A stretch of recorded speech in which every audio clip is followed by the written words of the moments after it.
When Fallout 4 VR was released back in December of 2017, it had numerous issues which made the launch day experience less than desirable. Poor performance was definitely one of these issues, and on the whole remains to this day as being high on the list of criticisms. With careful modding and editing of config and ini files, it is possible to get a reasonable experience within this game, but it has never been 100% satisfactory in the minds of most players. I wanted to completely reinstall the game and start again to try it on a PC with an RTX 3080 GPU, an AMD Ryzen 5 5600X CPU, with 32GB of DDR4, 3600MHz system RAM, to see how it fares on today's high-end PCs. I have lightly modded the game, which is almost a necessity to get a reasonable experience, and I'll get into that a little later in this video. With that out of the way, let's jump in and test Fallout 4 VR to see what results we get. Immersed robot. I started with a save close to the start of the game, but at a point where it opens up to allow access to the vast open world. Starting with the test towards the high end, I had my super sampling ratio set to 177%, and the refresh rate of my index was set to 120 Hz. As you can see from the FPS VR display at the bottom of the screen, in this area of the game, I was able to maintain a relatively consistent 60 FPS, relying on reprojection and motion smoothing quite heavily.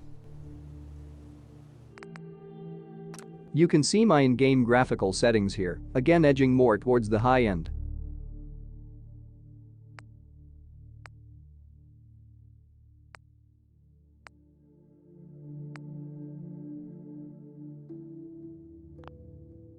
Something I wasn't initially aware of was that changing Steam VR super sampling levels does not affect this game until you restart. You can assume most of the footage I captured here was in 150 to 177% super sampling. I became aware of this later when I tried a very low super sampling percentage in order to get some kind of baseline. As you can see, changing Steam VR super sampling down to 150% didn't really affect performance, but it may have had I restarted.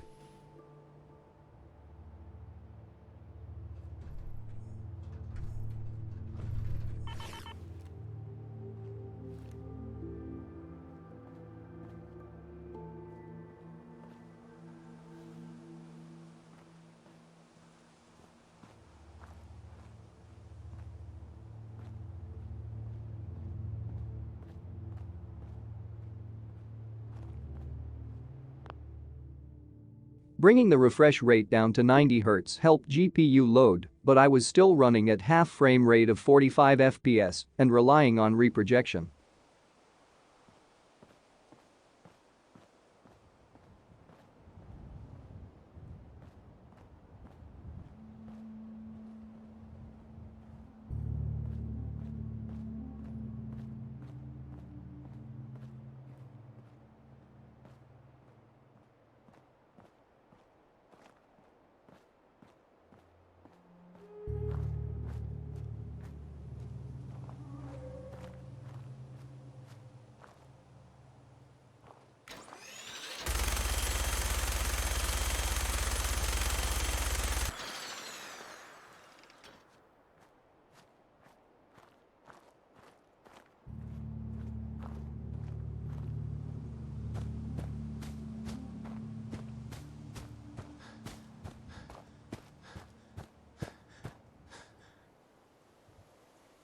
Even when dropping to 80 Hz I was still generally in half frame rate, although the results were more sporadic and I could occasionally get a glimpse of native 80 FPS.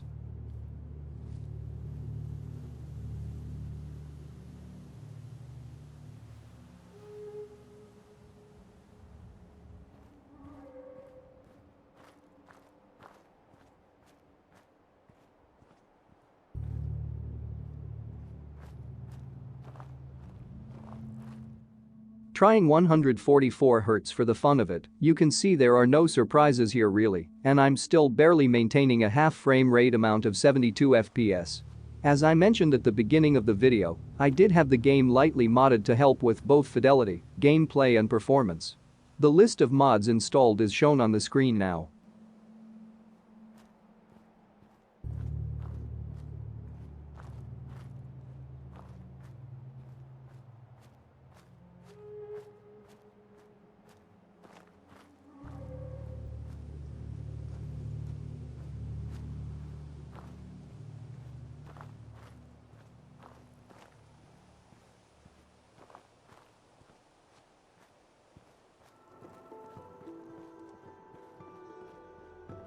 In this particular area, 144Hz running at 72 frames per second was feeling very smooth, but I dropped it back down to 120 to keep a more consistent 60.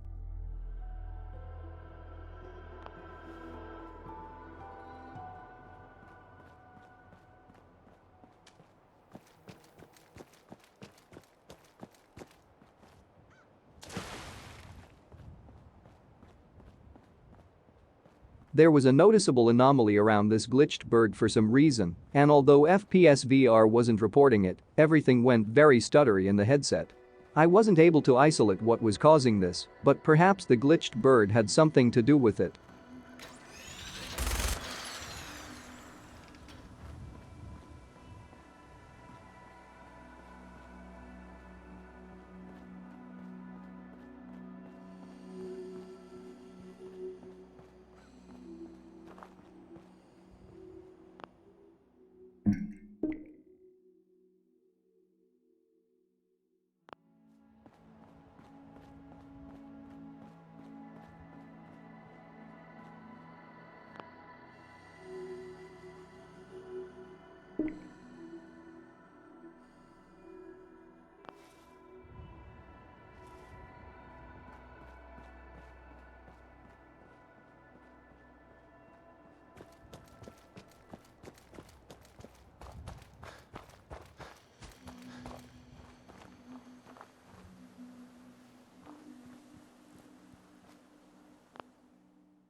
I'm fine, Preston. I decided to test the indoor areas, and everything seemed generally the same, although perhaps slightly more inconsistent around the NPCs. That was a pretty amazing display.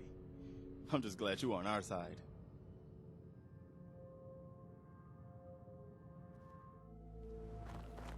As you can see, moving around this area in daylight, performance seemed to jump around a little.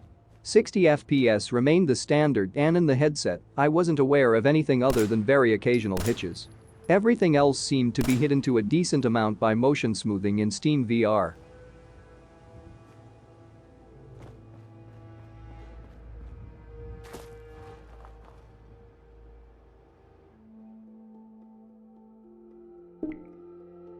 As a final test, dropping it down to 20% super sampling gave an expected result of solid 120 FPS. But in the end I settled back on 150%, as this helped with annoying anti-aliasing artifacts which plague objects at a distance in this game. Testing Fallout 4 VR in any kind of definitive way is never going to be an easy task. The standard game without mods probably won't run much worse than what you're seeing here in the areas I tested. But the game is extremely inconsistent, and certain notorious areas of the game will always perform badly.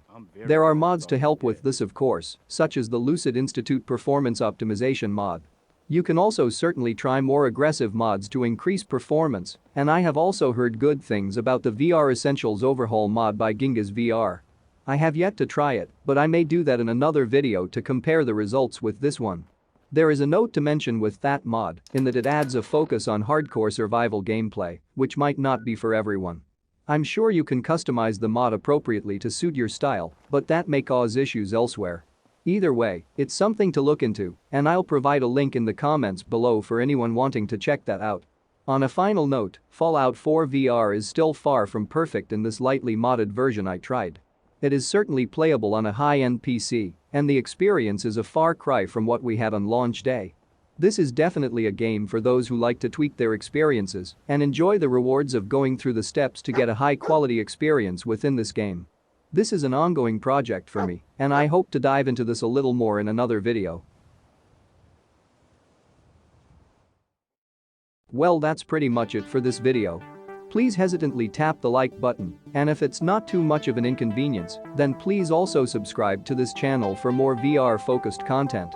I'll see you all on the flippity flip.